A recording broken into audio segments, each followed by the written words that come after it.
Céu Orlando apresenta Os Novos Rumos do Cristianismo, uma obra de Adolfo Marques dos Santos. Não esqueça de dar o seu like, se inscrever no canal e compartilhar este vídeo. Estes registros são importantes para a divulgação da mensagem e o crescimento do canal. Agradecemos a colaboração. Capítulo 14. Amor ativo. Pergunta: embora o ser humano terreno já esteja sob os auspícios de Aquário para exercitar a sua força mental, por que ainda se cultua tanto o amor contemplativo? Resposta: Jesus, o arauto da divindade a serviço do Cristo na Terra, foi o mais fidedigno intérprete da mente criadora. Entre todos os humanos de todas as épocas, foi ele quem demonstrou maior capacidade de amar, servindo de maneira incondicional e ensinando seus semelhantes a vivenciarem o amor. Sem titubear, o cristão deve atentar para suas palavras. Dei-vos o exemplo, para que, como eu vos fiz, assim façais também vós. João, capítulo 13, versículo 15. As pessoas que têm capacidade para amar devem tornar operantes, de preferência silenciosamente, ensinando e divulgando a palavra do Cristo amor. Convidar as demais criaturas a abraçarem a mesma causa e, unidos e movidos pelo mesmo ideal crístico, dirigirem-se para o campo chamado humanidade para arar a terra com alegria e semear a sacra notícia do cristianismo renovado. Demonstrar para as demais criaturas de Deus os seus vínculos com o Cristo amor, que as suas vozes transportem o magnetismo da luz divina do Nazareno, nosso muito amado Mestre. Por fim, façam com que as pessoas sintam o perfume de suas almas e a musicalidade de seus corações. Assim, os seres humanos, motivados para alcançar a bonança, para entrar em ressonância com o Cristo Pai, em plena era de Aquário, era da força mental, não serão contemplativos. Pergunta: se considerarmos o evoluir como a expansão do amor latente em nós, que técnica poderá ser usada para identificar se o nosso amor é operante ou contemplativo?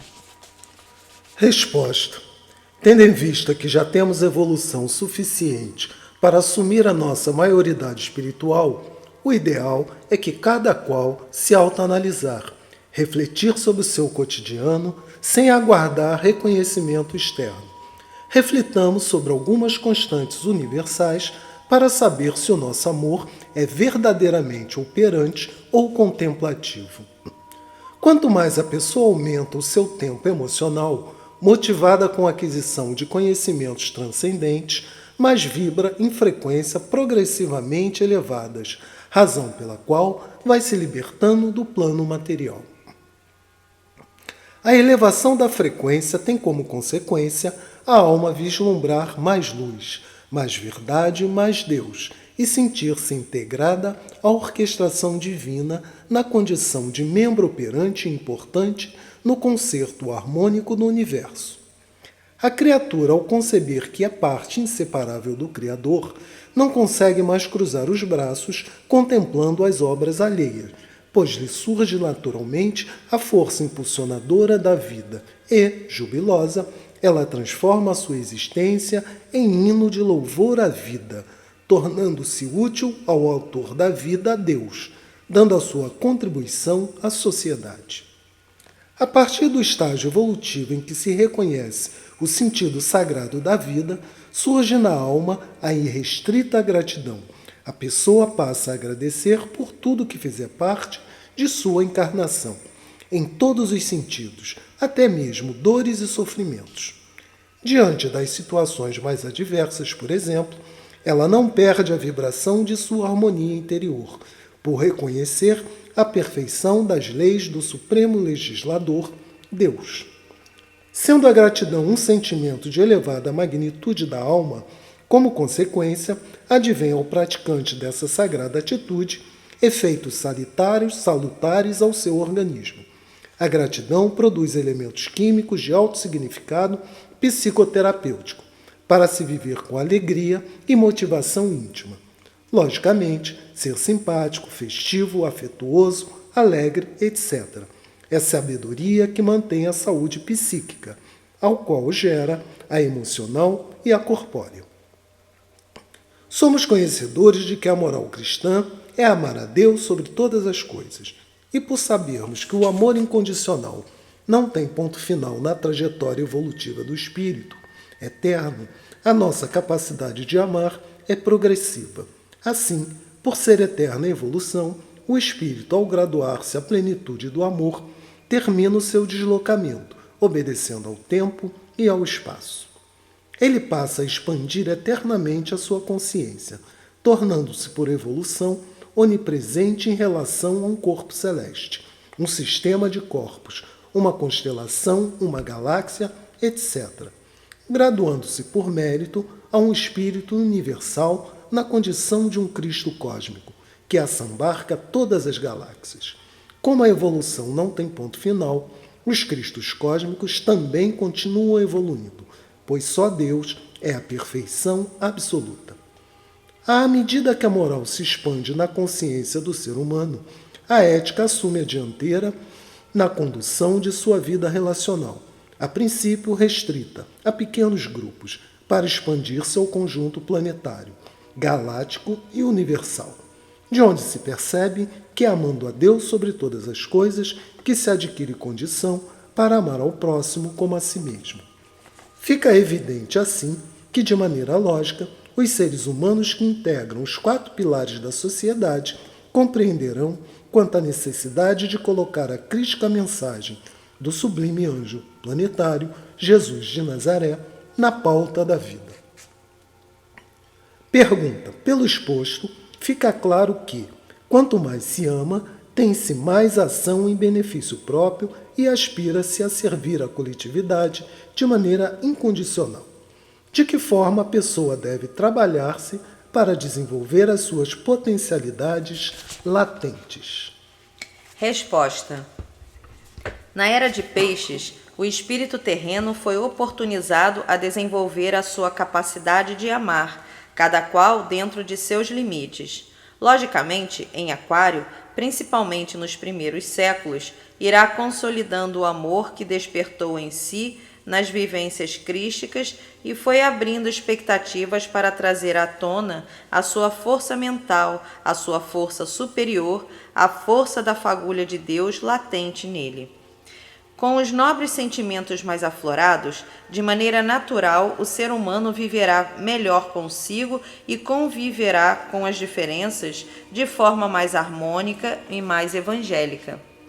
Somos conhecedores de que, moralmente melhores, nossos sentimentos sofrem altos saltos quânticos, pois o nosso Deus interior aumenta a sua frequência e entra em ressonância com o Cristo Pai. Por ser o Cristo criatura, portador de todos os atributos divinos, compete-lhe, por esforço pessoal, vivenciar a mensagem evangélica do Nazareno Mestre em plena luz do dia, convicto de que, dessa forma, conseguirá trazer ao consciente as suas potencialidades latentes. Assim, estará despertando o seu Deus interior sem precisar necessariamente dos rituais litúrgicos convencionais. Na Terra, durante o período do curso primário da humanidade, a razão se sobrepôs ao sentimento. Atualmente, os espíritos empenhados na formatação meritória da sociedade para o curso secundário estão imbuídos de propósitos crísticos, visando a equilibrar o intelecto com o sentimento. Com a razão e o coração em harmonia, terminam as guerras internas do homem e, consequentemente, as externas. A princípio, torna-se pacífico e passa a trabalhar-se para graduar-se à condição evangélica de pacificador.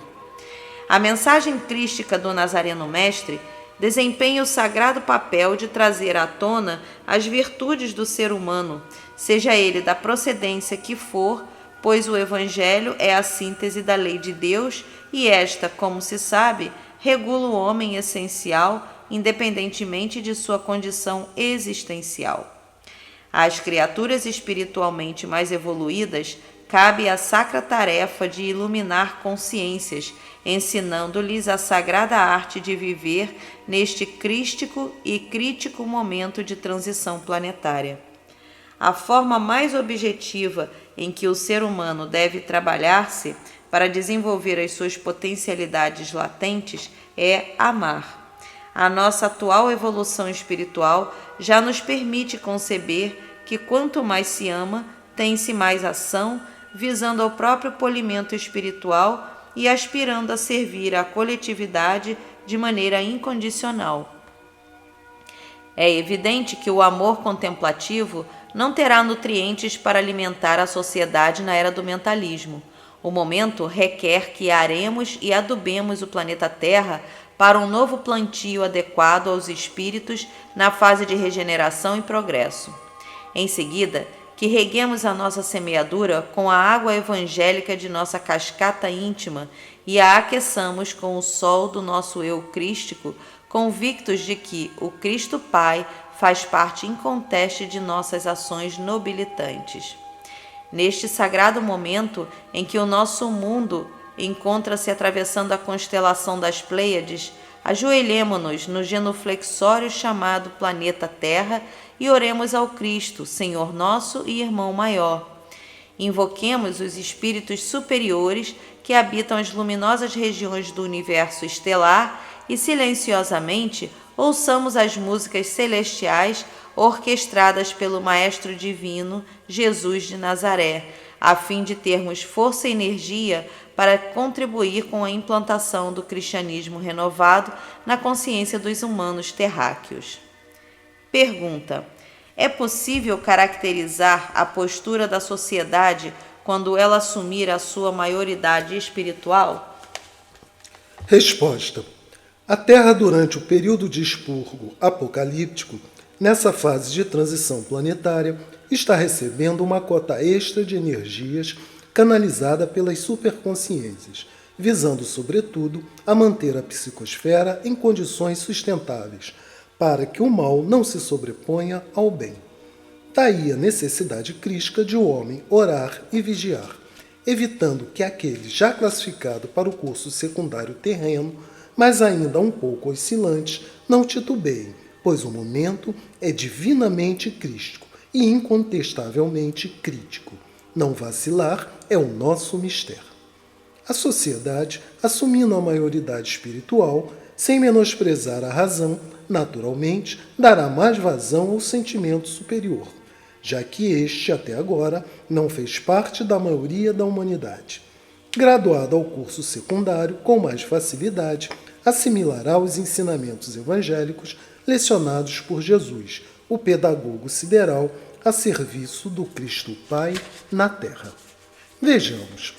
Após o espírito terreno, fazendo uso da inteligência, ter conquistado uma parcela do universo externo nesses milênios vencidos, de agora em diante, a sua característica mais notória será a dedicação para melhorar a sua sensibilidade psíquica, regurgitar de seu universo interno os mais críticos sentimentos e trazer à tona os divinos atributos de Deus, latentes em seu mundo íntimo. Além das energias oriundas do cosmos, em benefício da humanidade, os encarnados mais lúcidos quanto à necessidade de assumir a maioridade espiritual, juntamente com os desencarnados luminosos, estão esterilizando os campos áuricos da Terra, para mantê-la envolta em psicomagnetismo de alto teor. Outra característica dos zeladores pela harmonia do conjunto planetário é que, por serem portadores de sentimentos mais elevados, vivem em paz em seu mundo pessoal, e assim a convivência com o semelhante é agradável e salutar. Exala deles um magnetismo diferenciado. Esses indivíduos têm uma maneira peculiar de sentir o autor da vida e de dar sentido sagrado à vida. Tais atitudes são magnificamente salutares para a vida planetária. Para a pessoa expressar o amor ativo e criativo, será sempre nas mesmas proporções que ela melhorar os seus sentimentos. Para obter bons resultados, é indispensável adquirir harmonia interior, a fim de ter condições de ouvir a voz do coração. A voz da razão poderá, pelo conhecimento, conduzir o espírito até a porta do céu, mas para adentrá-lo, ele precisará falar através do coração. É necessário que cada pessoa mais credenciada à luz do Evangelho, por meio das ações no dia a dia da vida, mantenha o significado mantrânico da palavra sagrada amor, para que ela não perca o seu poder iniciático. Portanto, para que o amor se torne ativo, é indispensável que a criatura se trabalhe para ter condições de operar maravilhas na vida de seus semelhantes. Por isso, é sagrado ter ação transparente, de forma que demonstremos, à luz do dia, ser portadores de amor ativo. É relevante relembrar que os discursos de conveniência não estão amparados pelas leis de Deus. Para exemplificar o nosso amor ativo nas atitudes, devemos banir de nossas aspirações o sentimento de poder para dominar e oprimir nossos semelhantes, evitar a autovalorização em função de nossos feitos, apenas sejamos operantes, pois exigir o reconhecimento social por causa da obra que realizamos é conduta mental não condizente com a mensagem evangélica do sublime peregrino Jesus de Nazaré. O Nazareno Mestre sugeriu que servíssemos com uma mão sem que a outra visse. Assim, não queiramos adjetivar os nossos feitos, procuremos tão somente colocar silenciosamente o nosso amor a serviço da vida. Que o autor do amor alimente a nossa fé e a nossa esperança, com o sagrado objetivo de transformarmos a essência doutrinária do Evangelho de Jesus, o anjo do amor, em vivência sob a luz do sol. Adventos crísticos. É chegada a hora de os homens se unirem aos homens, pois o momento apocalíptico exige sacrifício de todos. Terminou o tempo de considerar, por ignorância quanto às leis universais, os nossos semelhantes como se fossem inimigos, quando na verdade são companheiros de jornada nas escolas planetárias, vivendo ainda na fase evolutiva de erros e acertos. Nos instantes conclusivos de mais um juízo final na Terra, fim de mais um ciclo planetário, é também momento de separar o joio do trigo. Façamos uma autoavaliação. Se descobrimos que temos rival encarnado, de imediato procuremos nossa reconciliação com ele, atendendo ao que consta em Mateus, capítulo 5, versículos 23 a 26.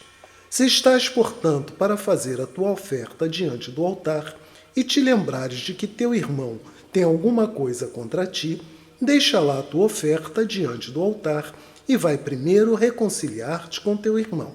Só então vem fazer a tua oferta. Entra em acordo sem demora com o teu adversário, enquanto estás em caminho com ele, para que não suceda que te entregue ao juiz e o juiz te entregue ao seu ministro e seja posto em prisão. Em verdade te digo, dali não sairás antes de ter pagos o último centavo. Observando as leis que regem a evolução espiritual, sabemos que, se houver conflito entre duas criaturas que têm o mesmo teor energético, é porque, além de pertencerem ao mesmo tipo biológico, têm evolução similar. Sem reconciliação, porque a pouca evolução espiritual alimenta-lhes o orgulho, as duas serão transferidas para outra escola planetária, inferior à evolução da sociedade terrena. Atentemos para os ensinamentos universais a fim de responder ao impulso energético das novas realidades que as leis da evolução exigem dos espíritos que pretendem se credenciar para continuar reencarnando na Terra. Para tal, elaboremos ideais a serem alcançados, mas que estes não sejam vinculados a interesses pessoais, tendo em vista que já temos evolução para focar os ideais transcendentes, aqueles que fazem parte das verdades inseridas nas constantes universal. Nunca queiramos impor as nossas verdades, por qualquer meio, muito menos pela força, pois tal atitude demonstra fraqueza. Não nos esqueçamos de que nem Deus impõe. Ele apenas dispõe e aguarda que assimilemos as leis que regem o universo. Fim do capítulo 14. Não esqueça de visitar o nosso canal, de dar o seu like e fazer algum comentário. Um abraço.